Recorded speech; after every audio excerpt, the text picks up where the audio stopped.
It's my understanding that Rachel Maddow used to do news commentary, that something would happen in the news and she would talk about it. And then something happened. The Trump bump.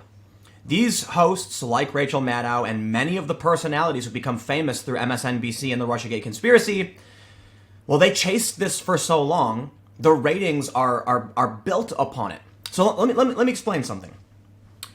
For one, for those that aren't familiar, if you live under a rock, whatever, RussiaGate, basically dead. Sure, I think we can see the Mueller report. There's going to be a redacted version coming out in a few weeks. Let's see it. Of course. I think there's actually murmuring that Donald Trump Jr. may be indicted in the Southern District of New York. So it's not over yet, but RussiaGate is over. The idea that Trump colluded with Russia, nonsense. Now I want to explain something. I've been covering news for a really, really long time. When I went to Sweden to cover the idea of like the no-go zones and stuff like that, I picked up a bunch of alt-right followers. Not a whole lot, but maybe a couple thousand. Because there are a lot of people who are white identitarian, who don't like the refugee crisis, and there are a lot of conservatives and nationalists, and there's kind of an overlap there. Overlap doesn't imply they share the same values by no means, just they both see the same thing and they want to know more about it. In fact, you could argue the same thing for the left. The point is, the interest was there. So when I went to Sweden and started talking about this, some of these people started following me. Well, it was only like a week or two later when I started pushing back as the center-left individual I am, and I've made a documentary about refugees and highlighted a really cool brothers. It's called Brothers of Refuge. It's on the front page of my YouTube channel, okay?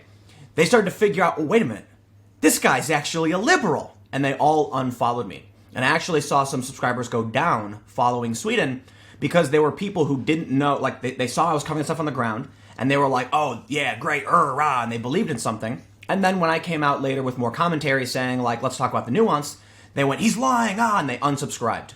And my response is, good riddance.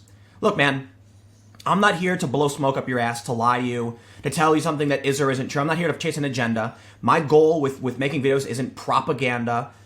What happens, happens. I just want to understand the world and share these ideas with you. And what that means is, over time, an audience of like-minded individuals get built up. There are many people who are moderate left, moderate right, and actually there's a lot of diehard Trump people who really don't like me because I sometimes go into tangents about why I don't like Trump.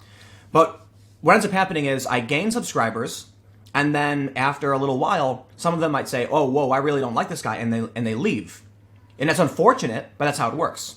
So now let's look at what happens with Rachel Maddow. First of all, the reason why I'm doing this video is because Slate.com, which wrote this article, Rachel Maddow's Conspiracy Brain, I tuned into Maddow's show after the Mueller investigation ended. It has not been pretty. Slate is rather identitarian left. They're like woke social justice left, and they are dragging Rachel Maddow.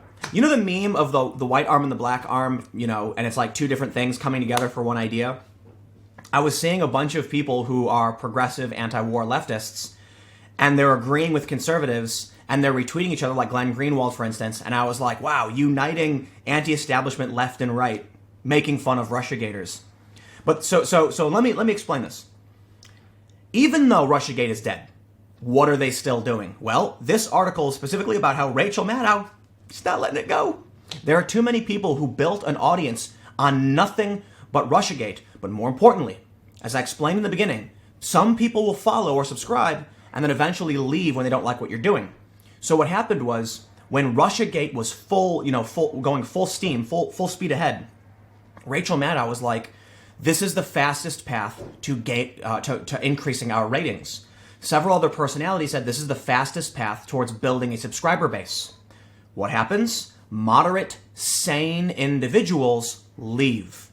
And so over the past 2 years, they have cultivated a large audience of conspiracy theorists. Many of them, not that crazy. And they've actually left. Rachel Maddow's ratings have dropped around 20% following the conclusion of the RussiaGate investigation.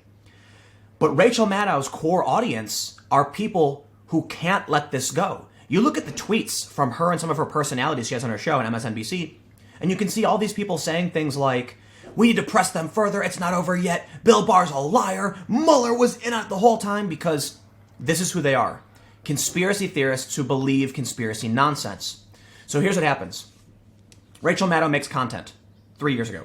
talking about the Dems, Republicans, and a general audience watches. They're like, I like hearing her commentary on the Democrats and the Republicans. She leans left. Let's hear what she has to say.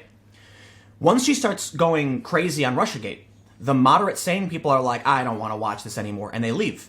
In fact, this article, even the woke leftists are like, I'm not going to watch this anymore. I'm going to leave. Look at basically the article is about how they tuned in and they see nothing but this weird conspiracy mind, and they don't even watch it anymore. But so over the past 2 years, she loses the general, moderate, sane, middle-of-the-road viewer and attracts a massive core audience of tinfoil hat-wearing conspiracy theorists who think Russia has infiltrated our government. I kid you not. They actually ran segments on this. Chris Hayes asked the question if Trump has been a Russian asset since 1987. He had a guy on his show talking. It's insane. So what happens now? If they stop covering this, they've already lost regular viewers. The only viewers they have left, for the most part, I understand this nuance, is the conspiracy nut. If they stop talking about this and start talking about 2020 or other Democrats, their ratings will drop even more. They've lost already. Let's read a little bit of let's read a little bit of this article. On Monday night, the first night that MSNBC's Rachel Maddow show aired after Attorney General William Barr released his 4-page memo on the Mueller report, Rachel Maddow was skeptical, like extremely, extremely skeptical. In fact, she had 15 questions worth of skepticism about the Barr report, which she displayed in remarkably tiny font behind her head. The questions start with the basics. Had Robert Mueller expected the Attorney General to jump in and make a no prosecution, no collusion announcement? Was it appropriate for the Attorney General to make that kind of determination at this point in the process? Before taking sudden swerves into the conspiratorial, Robert Mueller had chosen not to make a traditional prosecutorial judgment in his report. Well, Maddow wondered, why did Mueller make that determination, and was it in fact a choice? Was it possible that the special prosecutor had not explicitly described the president's behavior as a crime in his report because there were plans to indict him as soon as he left office?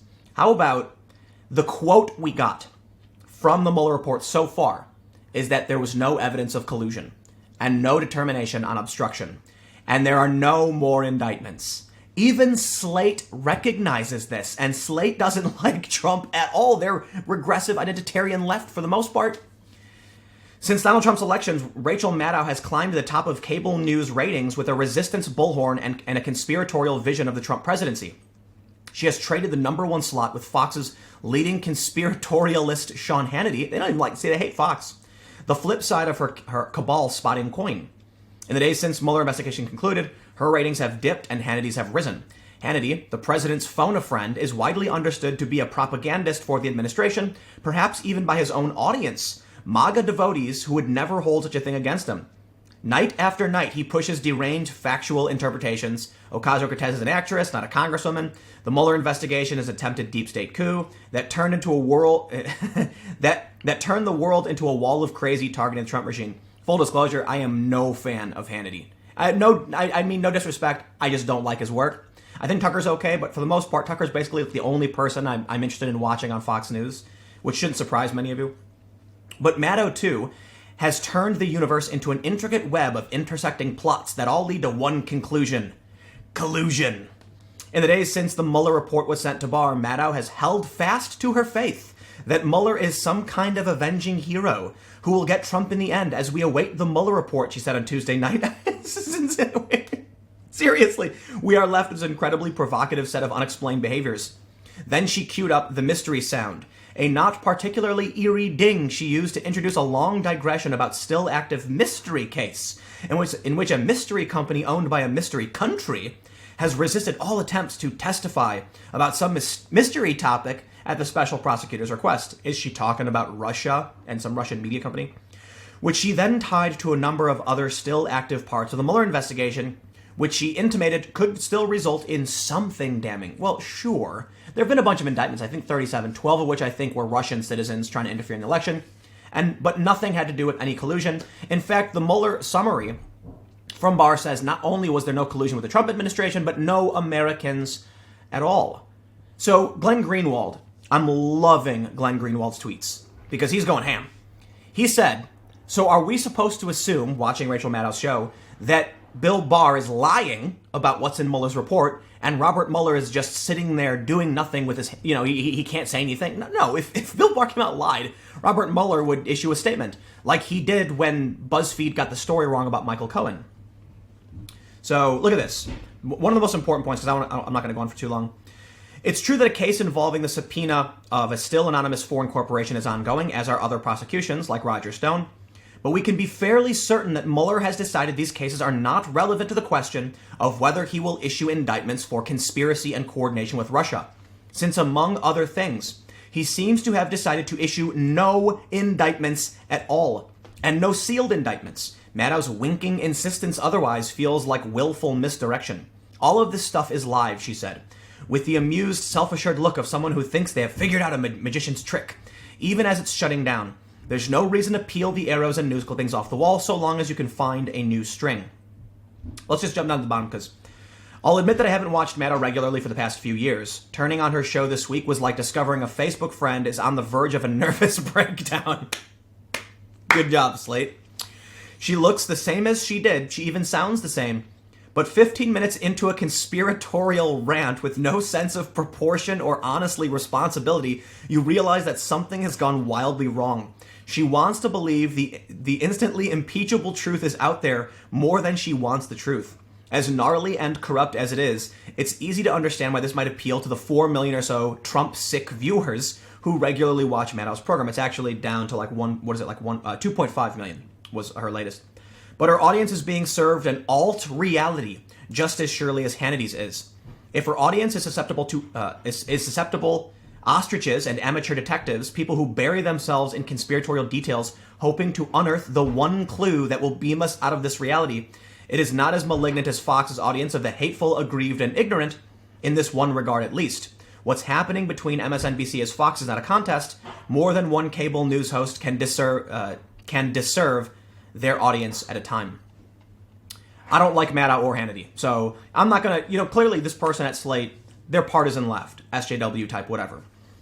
I'm sorry, though. Listen, the point that Hannity was making about Ocasio-Cortez being an actress was because there's a viral video talking about how they essentially did a casting to try and find charismatic personalities that they could run for office.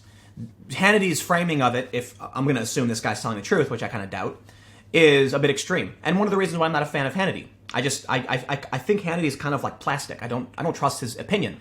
Tucker, I feel like Tucker kind of has personal opinions, and more so, like he knows what he's talking about, and this is reflected by the fact that he sent Brian Stelter a box of jelly donuts. Like he's actively, that was hilarious, by the way.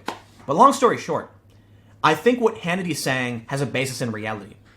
Hannity's audience is built upon conservatives and Trump supporters, and it's actually kind of a mainstream conservative program. While sure, he says things I disagree with, I think he's rather generic or plasticky for like a conservative figure.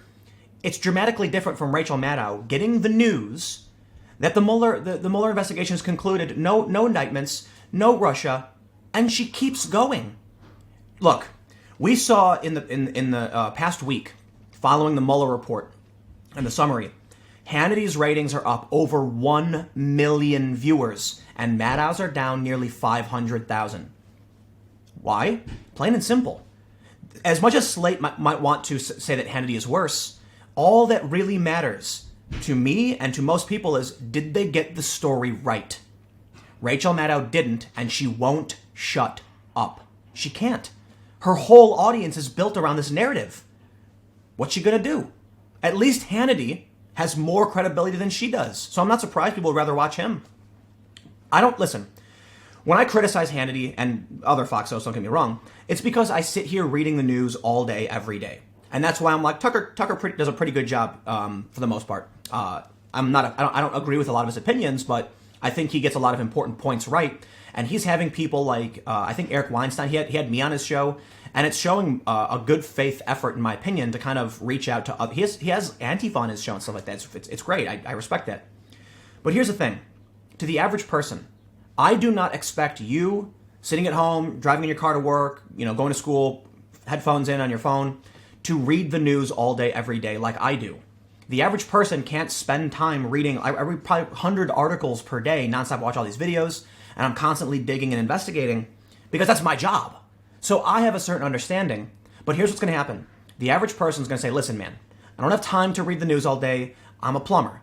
I plumb, okay? I got to come home, and there's somebody I trust to give me the news straight. Somebody who tends not to be incorrect. They watch Rachel Maddow for a long time. 2 years goes by. Wham! 2 years of, I was going to swear, of nothing. And they say, why should I watch this? And they say, Hannity. I'll put on Hannity. Because he wasn't wrong. As much as he's buddy-buddy with Trump, and like I can criticize him, I recognize absolutely why the average person is going to say he's more trustworthy than she is. And you know what?